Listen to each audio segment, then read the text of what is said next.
আচ্ছা ধরুন আপনি অনেক ধনী একজন মানুষ, যার কাছে এতটাই সম্পদ রয়েছে যে আপনি যা চান ঠিক তাই করতে পারেন।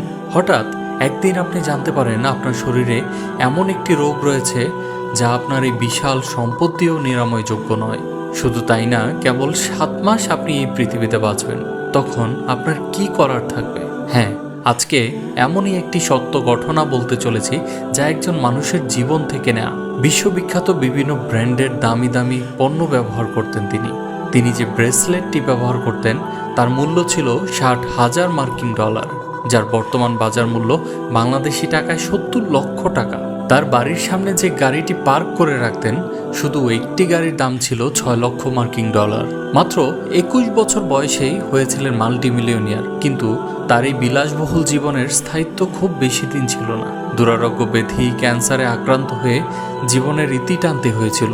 বলছি ফিলিস্তিনি বংশোদ্ভূত একজন ব্যক্তি আলী বানাতের কথা, যার মৃত্যুর আগে তার এই বিশাল সম্পদ কোনো কাজেই আসেনি, আর তিনিও তা মানবতার সেবায় এই বিশাল সম্পদ দান করে গেছেন।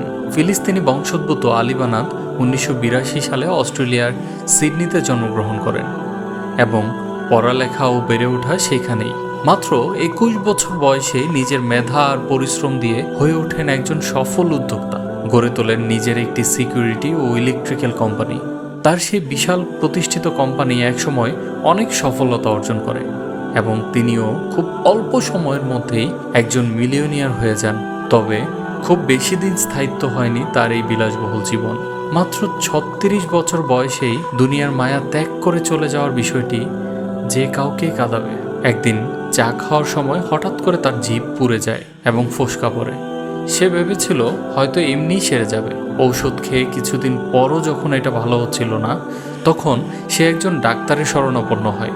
সেখানে সে ডাক্তারের নির্দেশে কিছু শারীরিক চেক আপের পর রিপোর্টের রেজাল্ট যখন ডাক্তার তাকে বলে, তখন তিনি যেন আকাশ থেকে পড়ে। রিপোর্টে লেখা ছিল 4th স্টেজ অফ স্ট্যাটিকুলার ক্যান্সার। কিছু বুঝে ওঠার আগেই ডক্টর তাকে জানিয়ে দিলেন এ রোগের কোনো প্রতিষেধক নেই এবং তার হাতে সময় আছে কেবলমাত্র 7 মাস। এই সময় বেশিরভাগ মানুষেরই হাল ছেড়ে দেওয়া ছাড়া আর কিছুই করার থাকে না, কিন্তু তিনি তা করেননি। তিনি বুঝতে পেরেছিলেন যে তার আর স্বাভাবিক জীবনযাপনে ফিরে যাওয়া সম্ভব নয়। বুঝতে পারেন যে তার হাতে বেশি সময় নেই এবং এটি কোনো প্রতিষেধকের মাধ্যমেও সারানো সম্ভব নয়। সেই সময় হতাশ না হয়ে বরং তিনি কিছু চমৎকার সিদ্ধান্ত নিয়েছিলেন। তিনি অনুধাবন করতে পারেন তার দামি গাড়ির থেকেও একজন অনাহারে থাকা শিশুর মুখে খাবার তুলে দেওয়াটা বেশি মূল্যবান। তাই তিনি সিদ্ধান্ত নেন বাকি জীবনটা মানবতার সেবায় নিয়োজিত করার। আস্তে আস্তে তিনি তার সব শৌখিন জিনিসপত্র এক এক করে বিক্রি করে দেন আর তার সম্পদ মুসলিম সুবিধাবঞ্চিত মানুষের পিছনে ব্যয় করা শুরু করেন। সবচেয়ে আশ্চর্য করার বিষয় হলো তিনি এই রোগকে আল্লাহ তাআলার উপহার মনে করেছেন। 2015 সালে ওয়ান পাথ নেটওয়ার্ক নামে একটি ইউটিউব চ্যানেল আলী বানাতের একটি ইন্টারভিউ প্রকাশ করে। সাক্ষাৎকারটি নিয়েছিলেন বিশিষ্ট ইসলামী চিন্তাবিদ ও ধর্মপ্রচারক মোহাম্মদ হক।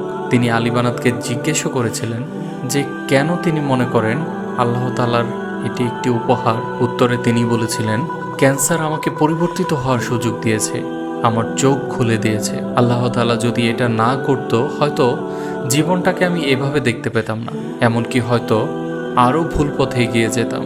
আলী বানাত 2018 সালের 29 মে 35 বছর বয়সে সিডনিতে একটি হাসপাতালে কোরআন তেলাওয়াতরত অবস্থায় মৃত্যুবরণ করেন।